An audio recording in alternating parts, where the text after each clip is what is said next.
Hey guys, it's your girl Nosh. What's going on? Hope everyone's doing well. I just wanted to do a quick message on something that most of you probably know about, but a friend of mine messaged me and it was very cute. It was so cute. Like my heart was just like, "Oh, I got you on this one." So my friend goes, "Have you ever looked at the clock and noticed that you keep seeing the same numbers over and over?" And I said, is that what's happening with you? And my friend goes, yeah, like every time I look at the clock, it's like I see 11:11. I see 9:09. Like is that a message or something? Like what is that? And I was very happy um that they asked that question because uh as you know, I'm a spiritual coach, a spiritual teacher, but I only teach when the pupil is ready. So, meaning I don't go around going like, "Hey, do you know about synchronicities? Hey, you know about past lives? Hey, I don't do that.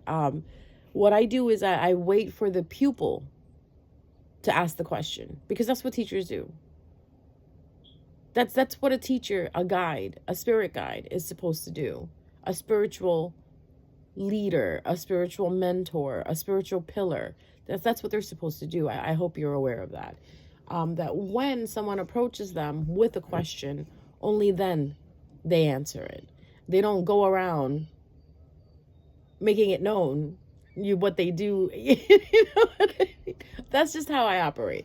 Like, I don't go around saying, "Hey, do you know about synchronicities? Do you know about past lives? Do you know?" It's I don't operate like that. So anyways, I figured I'll do this video. So when we are seeing numbers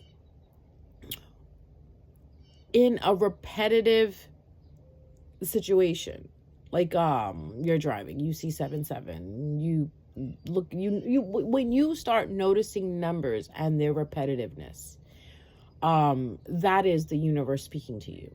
Each number holds a certain meaning, okay? Like 11:11 is manifestation time. Like when you see 11:11 or 111, ones are for beginning, they're master numbers. So that basically means that it is time for you to manifest whatever you want, whatever is in your mind, whatever you're thinking about as you saw that number. You will manifest it. So be careful. When you see 123, you guys ever seen that? 123 on the clock, 123, right? That's basically talking about the beginning, like 1, 2, 3, let's go. Like, what's the next step? You have to take the next step. 3 is more for like protection in a sense. 4 is protection. 2 is if you're asking a question and you see a 2. I believe, and you can, I could be wrong. You can look this all up. There are books written about this. It's called synchronicity, guys. Synchronicities. They're messages from the universe. And synchronicities don't only have to be in numbers. Shall I open up that floodgate for you? Let's say you're watching a movie. And in the movie, your ears catch a word. Now, later on that day, you're having a conversation with someone. And that person says the same word.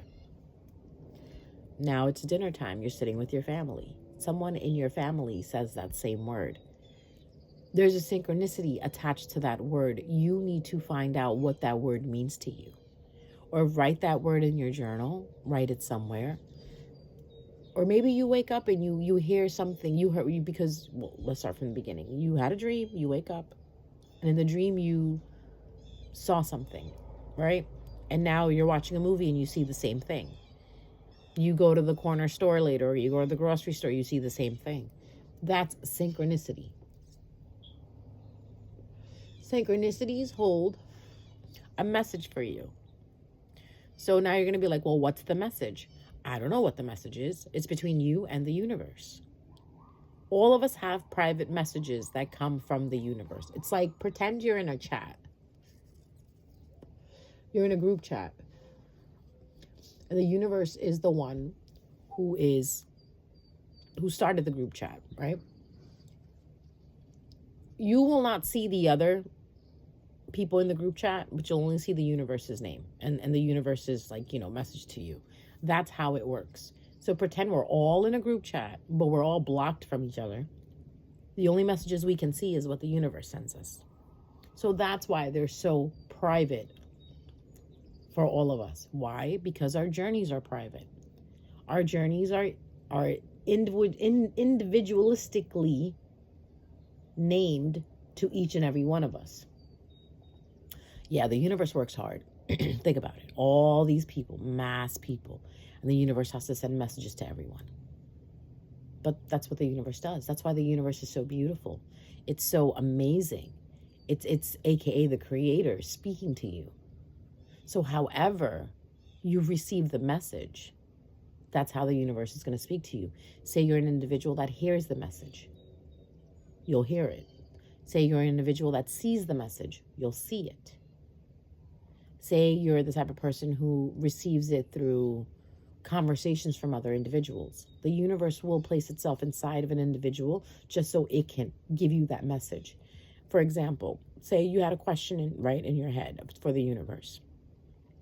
Later on, you go to the post office. The post office worker says to you something, and you catch what they say to you. In a sense, it kind of makes you feel like you're getting the answer that you asked the universe. The universe is omnipresent. It can show up anywhere, whatever time, in many different places at once. Yes, that's how amazing the universe is. If you are interested more in about synchronicities, especially number synchronicities, look up Carl Jung, and he will explain more to you. Beautiful books written by Carl Jung. Check them out. And if you're like if you're in this new game of manifesting, right? You'll get introduced to synchronicities. Sometimes when your manifestations are coming close to being put into, when you're manifesting something and it's about to be transformed into something into your life, you'll start to see synchronicities. But also keep in mind that if you're looking for synchronicities, you will find them as well too. It's like simply saying that you're looking for a blue car. Now all day today you're going to notice blue cars. So just be careful with that.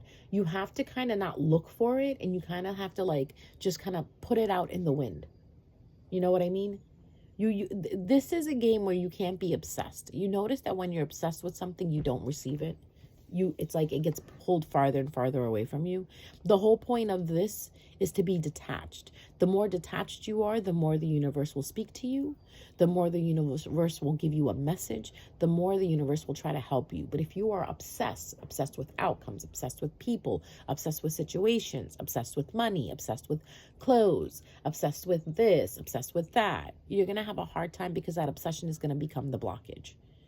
So once you open your eyes, it's basically like just walking blindly, in a sense, like having blind faith, and keep walking towards what the universe is telling you. And just remember, the universe is never going to steer you wrong. Like, say you're sitting down one day and all of a sudden you get a feeling to get up and go out. Go out. See what the universe wants you to do. That's how the universe moves us. It comes in as a feeling. A comfortable feeling. Always keep that in mind. Whenever it's the universe talking to you, the feeling will be comfortable. It won't be attached with anxiety, strife, fear. None of that exists with the universe. It's a nice flowing feeling. That's why I constantly tell you guys to learn how to flow. When you learn how to flow, everything falls into place. When you sit there and you obsess over an outcome, you're just blocking yourself from the flow. When you're constantly thinking about something, you're blocking yourself from the flow. That is why meditation, dance, singing, anything that you can do that puts you in autopilot is the best way to detach yourself if you're learning what detachment is. Okay, it's like, when you drive and you don't know how you got to where you got to, it's just that because, obviously you got there because you drove there. But do you remember everything you saw on your way to that destination? No.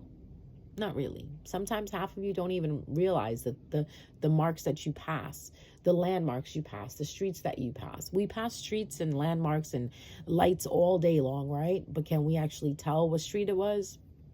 Can we actually tell, where, at what point, you know what I mean? Like some of us, seriously, like the drive home from work. It's like you leave work and then you get home and then you're like, wow, I'm home, because you're so busy thinking about things. That is the best time for you to clear your mind and just let your muscle memory take over in what it's doing. Meaning, do something in a sense where it is helping you detach your mind from anything. It helps you to stop thinking. And most of us, in the beginning, we do have an issue with that, where we're constantly thinking. But that's why there's exercises like dance, yoga, Pilates, meditation, knitting, coloring, word games, anything to busy your mind up so your subconscious can speak to your conscience. All right?